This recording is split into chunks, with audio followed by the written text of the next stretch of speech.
Alright guys, welcome back to Formula 1 news. Huge rumours emerging today that Formula 1 is looking to ban DRS from being used during qualifying sessions and only allow it during the race. This comes as Red Bull have dominated the season so far, and one of their major strengths is their DRS advantage they get in a straight line compared to other teams. This seems to be, as far as I'm concerned, a pretty blatant attempt to try and find a way to slow down Red Bull and make the season more entertaining. Would it work though? Very much intrigued to hear your thoughts in the comments below. Hit the like button if you enjoy. Subscribe if you're new as always, and happy birthday to Nigel Mansell, who turns 70 years old, I believe, today. Few other rumours going around. Zhou Guanyu, apparently this is now close to a done deal with Alfa Romeo Sauber. There's a very high likelihood that he gets that contract extended through to next season. When they become Audi Sauber, I'm not so sure that he's going to be there for the long term, but I think Zhou's done well enough to deserve another year in that seat as far as I'm concerned. I'm also expecting some cost cap drama to emerge over the coming days and weeks, and James Vowles has kind of kicked it off in a way, because you guys know that when the cost cap came into effect, one of the theories that James Vowles actually made clear the other day, and he said while he was at Mercedes, they knew this, that it would actually, in some senses, harm the teams it's supposed to benefit. So the cost cap, in theory, helps the lower tier teams because they can spend the same as the top tier teams, but the problem is that Mercedes, Red Bull, Ferrari, these teams have way more resources and facilities than, let's say, Williams do. Williams want to invest in their facilities, put money in, but they can't, because if they do, then their car's going to be terrible because there's the cost cap. So the theory would be to change the rules to have an exception to the rule so that teams can invest in their facilities to catch up. And the top teams knew this was going to be a problem. James Vowles himself said when he was at Mercedes, they knew that this was effectively going to benefit them, even though that wasn't really the intention of the cap to benefit the top teams, but that's effectively how it is. And now he's at Williams, Toto Wolff is doing him over and is now apparently saying, yeah, like, we're not going to vote for this,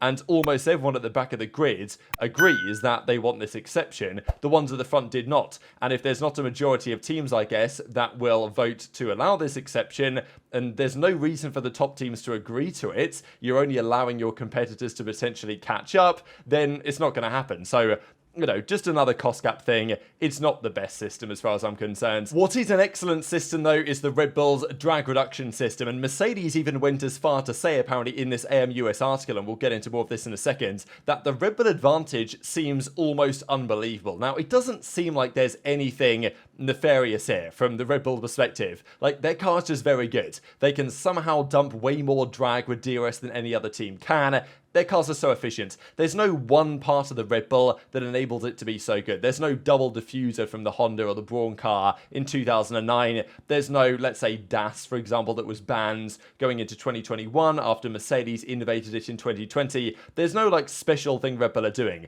They've just done everything better, and it helps their straight line speed be absolutely mega with DRS enabled, to such an extent that Mercedes can't even barely believe that it's possible what they're achieving. If we superimpose the speed curves, we can hardly believe it ourselves. And we know in part how they've been able to achieve this, right? It's not just the flap in the rear wing enables air to go through and therefore it doesn't get pushed upwards to create downforce and therefore reduce the drag, but it also manages to play with the airflow around the beam wing and the diffuser to actually, if anything, stall out those elements to generate even more straight line speed. That's what people have called the triple DRS, and as I say, the Red Bull car's just so good in every way. It has like no weaknesses at all. It's perfect everywhere it goes. The suspension setup, the ground effect, like everything's basically perfect on that car. I'm sure there's some improvements they can make for next season's RB20, but it's not like there's one thing that the regulators can come in and say, hey, you guys have discovered a trick here that other teams aren't doing, and therefore we're going to ban that trick to help the field close up. Because that's happened in the past, right? When things have been discovered by certain teams that are giving them some performance edge that nobody else is doing, then you can say, all right, let's ban that as, you know, the governing body to try and make everything more entertaining. And Red Bull are so confident that even Pierre Vacher is going as far to say here that, you know, the goal this year was to increase the braking efficiency. We also increase the rigidity of our suspension. It's a key factor in how ground effect works. Talks about the arm anchoring points and basically is teaching. I'm sure the opposition understands this to some degree, but it's pretty much saying, yeah, this is what we did. This is why why it's good, this is why it works. Like, they're so confident that their car is going to be the best and remain the best into the immediate future. So there's nothing, if Formula One want to try and make things a bit more entertaining, because I'm sure that they do in some regards. The season is not an entertaining one compared to previous seasons that we've had. The viewership in the USA, actually, despite that being the big audience that Formula One are trying to reach, has actually declined quite significantly in the past few months because, you know, everybody knows before the race weekends who's going to win. It's not a brand new thing in Formula One, it happens, but this season is a pretty egregious example, as one team has won every single race so far and has broken the record in so doing with 12 in a row. So if there's no clear thing that Red Bull are doing differently to anyone else that's giving them the big edge, what can you do to slow them down, if at all? Formula One seem to be trying to consider, at the very least, banning DRS in qualifying. So DRS, the drag reduction system. So Formula One, according to AMUS, who are typically very well informed, want it to be gone in qualifying, and this would be most impactful to Red Bull, right? Because their DRS advantage is the biggest in the field, and we certainly see that in the races, and in qualifying it's also a relevant metric as well. This seems like, as far as I'm concerned, this being discussed, surely this is an attempt from Formula One to try and find a way to stop Red Bull, because there's not much else you can do. It's not like Red Bull are breaking the rules in any regard, to our understanding. We'll talk about cost cap stuff potentially over the coming weeks, but, you know, their car just seems to hit everything that it's meant to do incredibly well, and there's no, like, one rule where if they changed it, the Red Bull would have to do things very different, because they just do everything very well. But this is something that they could change as a rule in Formula One that would try and target Red Bull more than any other team, because their car's the best, and therefore their DRS is the best, and this is what they might be trying to do. So DRS was introduced, I believe, back in 2011. I might get some of the facts wrong, and it's just because I was like 12 at the time, but back in 2011 it's pretty crazy. This was a picture from, I think, Hamilton's pole lap in South Korea 2011, a legendary lap actually, and if you guys go and watch it, DRS, there's no DRS zone. He can put the DRS on whenever he wants on the lap. If he thinks that he's going to have enough rear downforce and he's not going to spin out by activating it, he puts the DRS on, and it's actually pretty crazy to watch. Now, over time, of course, introduced as an overtaking aid, and still is that way to this day, some would say that it's no longer necessary.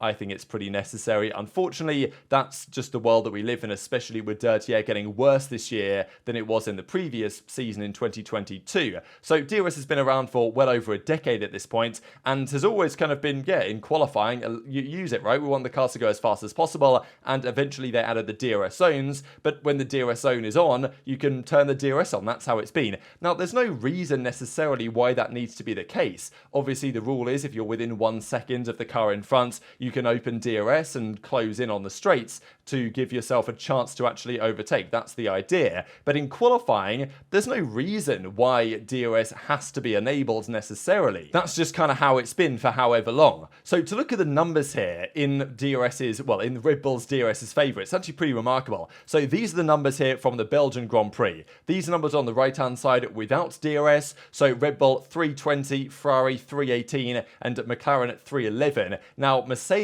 had very different rear wing setups, right? Hamilton was doing roughly 320, similar to Red Bull, and Russell had a much slower one. He was doing like 20, 15 kph lower. Now, Russell and Hamilton much closer when they opened DRS, mainly because if you've got a big rear wing and you open DRS, you're going to get more advantage because it's just dumping more downforce off that massive rear wing. If you've got a Monza spec rear wing, then the DRS isn't going to make much difference. So you'll tend to find that in circuits like Hungary or Spain, like kind of more higher downforce circuits, the DRS is just more effective than it is at, let's say, Monza. But the Ferrari, for example, goes from 318 to 337 with DRS, which is actually not dissimilar, to be fair. And there were rumours that Ferrari had done the most in the early part of this season in understanding and implementing why Red Bull had this big edge. But Red Bull still had the biggest edge. They go from 320 to 340. And I mean, Hamilton only gains 10 kph with his DRS open, and Red Bull gain 20 kph. Like, it's remarkable how much more efficient their car is with DRS open, and Mercedes can scarcely believe it. So if DRS was disabled in qualifying, it would hurt Red Bull's lap times by a little bit. You can imagine a circuit like, well, let's say Spain or something, a couple of DRS zones around there. If there's no DRS enabled, every car will be going significantly slower down the straights, but they won't be able to use DRS on the straights where DRS is enabled, and therefore they won't gain the little extra edge they usually get in those scenarios. And we already know that the Red Bulls are pretty competitive in, obviously they're very competitive, right? The fastest car, and they usually get pole position, but not always. It's been close. Hamilton's got one, Leclerc has got one. So, you know, they can be beaten in qualifying. It can happen. They can't be beaten in race pace as it stands, especially in the hands of Max Verstappen. So if Formula 1 turn up after the summer break, or maybe even next year, but let's say after the summer break, and they say, all right, guys, we've had this revelation. We're going to ban DRS from qualifying. And it's not like they can say, oh, we've got safety concerns or this. Like, they can't BS us on the excuse, you know what I mean? Like, I don't know what excuse they'd come up with as to why they're doing this now all of a sudden, because they can't say outright, oh yeah, we're trying to slow down Red Bull in qualifying, so they at least have a harder time in the race. They're going to have to come up with some reason as to why they're going to explain away doing this, even though I think if they do it, especially mid-season, it's going to be kind of clear why they're trying this. People have changed regulations in the past to try and slow down dominant teams. It doesn't always work, and in this case, in theory, it should slow down Red Bull. They shouldn't be quite as good in qualifying as they are today. Maybe they only get 50% of pole positions rather than 80% if they do this for the second half of the season.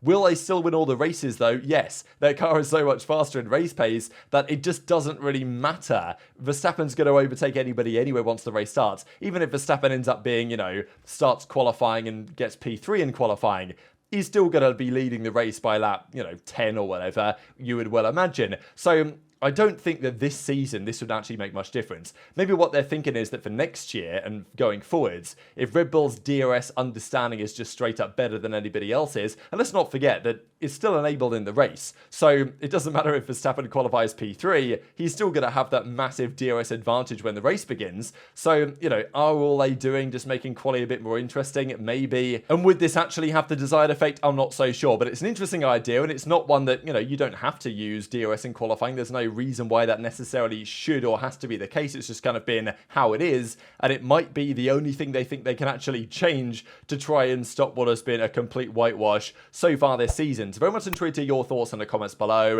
Hit the like button if you enjoyed, subscribe if you're new, take care, and I'll see you next time.